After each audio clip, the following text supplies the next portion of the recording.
Iran mengklaim masih ada bom Amerika Serikat yang belum meledak di situs nuklir. Adapun situs nuklir Iran itu diserang Amerika Serikat pada tahun lalu. Kabar mengejutkan ini disampaikan di tengah ketegangan Iran-Amerika Serikat. Hal itu disampaikan Menteri Luar Negeri Iran, Abbas Araghchi. Iran mengklaim masih ada bom Amerika Serikat yang belum meledak di situs nuklir.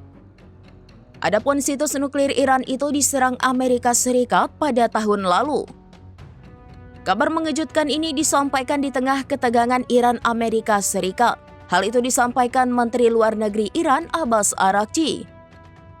Ia mengatakan klaim tersebut kepada Direktur Jenderal Badan Energi Atom Internasional Rafael Grossi.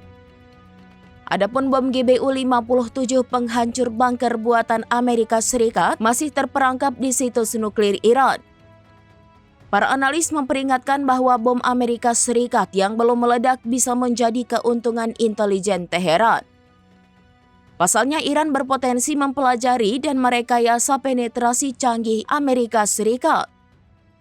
Jika ditemukan dalam keadaan utuh, senjata-senjata tersebut dapat mempercepat pengembangan rudal buatan Iran. Bahkan hal itu bisa meningkatkan kemampuan penghancuran bunker buatan Teheran sendiri. Meski begitu, bom Amerika Serikat yang belum meledak bisa menjadi warisan berbahaya. Pasalnya ada kekhawatiran ledakan tidak disengaja dan paparan radiasi. Selain itu dikhawatirkan soal resiko keselamatan jangka panjang di sekitar infrastruktur nuklir yang sensitif.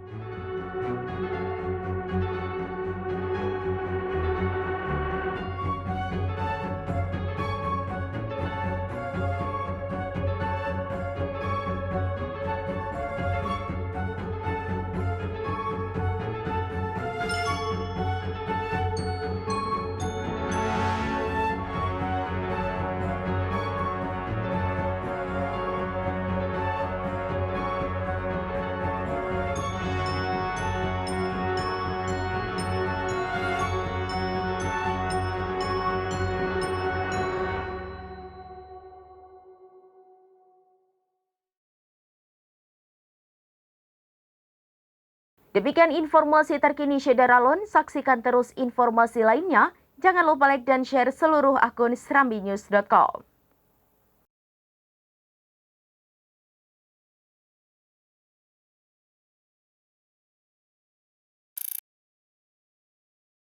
Download Tribun X sekarang, menghadirkan lokal menjadi Indonesia.